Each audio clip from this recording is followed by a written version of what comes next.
Mga kaibigan, welcome back. Eto, 4 na players po ang pag-uusapan natin. Bibigyan ko po kayo ng mainit na balita kay Kai Sotto sa injury nito. At eto si Renz Abando, nasa Korea na. Andy Hemao nag-training kasama pa si Klay Thompson. At eto si Jasper Entoy, ang Pinoy sa NBL. Good news, eligible po sa Gilas bilang local. Unahin natin si Renz Abando. Kaibigan ng ating kababayan, lumanding na po doon sa Korea at nakasama na niya ang kanyang team. Sigurado po mas maganda may papakita nito sa season na ito dito sa KBL. Dahil na rin po mga kaibigan sa ganda po ng experiences na nakuha niya sa FIBA World Cup. May games po si Renz ngayong October 21, 28 and 31 dito sa KBL. So abangan po natin yan. So ito, isa na naman nating kababayan, lumanding na rin doon sa Amerika, si Andy Hemao. Mga kaibigan, ang number 1 high school player natin ay kadadating lang po doon sa Amerika para mag-tryout sa isang high school sa California. At nag-training po siya ngayong araw, 3 oras matapos siyang lumanding sa Amerika.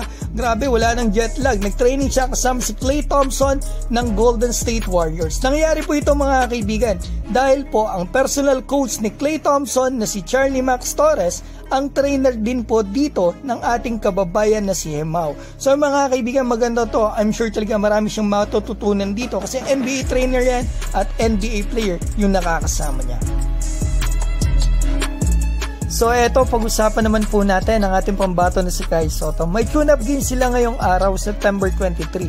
Ngunit hindi po ito nakapaglaro. Hindi ko nga rin siya nakita mga kaibigan dito sa game na ito, sa building kahit naka-street clothes. Mga kaibigan, tinignan ko po yung kanilang social media, yung sa Hiroshima mga kaibigan. At doon nga po nakita ko yung post nila na isa si Kai sa 4 na players na out sa game na ito. Ang dahilan po kay Kai ay dahil meron po siyang lumbar disc herniation at hindi pa daw po tukoy ang recovery time o pagbalik ng pambato natin ayon sa report ng team. At nalaman ko mga kaibigan, ito rin po pala ang injury na tumama o dinaanan ni Michael Porter Jr. ng NBA at Ben Simmons, kung saan nag-undergo po sila sa surgery. So ang tanong ngayon mga kaibigan, si Kai Sotto ba ay o-operahan dito sa kanyang herniated disc?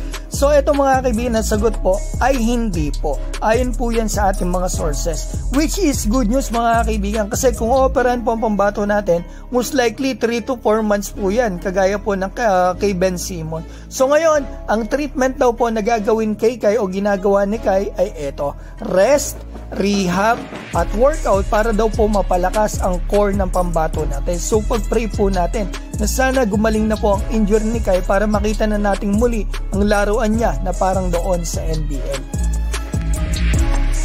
So eto mga kaibigan, ang 4th player natin ay si Jasper Entoy. Good news to, ang Pinoy po kasi na naglalaro ngayon sa Sydney Kings ng NBL, nakakausap ko po siya dahil isa po siya sa ating kaibigan.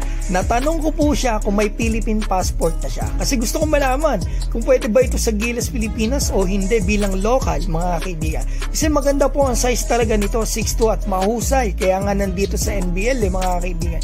At sumagot po siya sa akin, yes, I do have it, I got it at 15. So 15 pa lang siya mga kaibigan, may Philippine passport na po siya. So good news, pwede po siya maglaro sa Gilas Pilipinas as local. At gusto ko rin po malaman yung mga kaibigan na proud po ito sa kanyang pagka-Pilipino kahit po siya ay born and raised doon sa Australia. At the same time mga kaibigan, ang kanya pong nanay at tatay ay mga Pinoy. At sana talaga one day makapaglaro po ito sa Gilas Pilipinas. Pero syempre, nakadepende pa rin po yan sa SBP at Gilas Pilipinas. So ayan mga kaibigan, ang balita po natin ngayon. Maaari na po kayo magkomento dyan sa baba. At maraming salamat po pala sa inyo. 50,000 subscribers na po ako. Maraming salamat po talaga sa tiwala niyo sa akin. Thank you so much for watching guys. And God bless.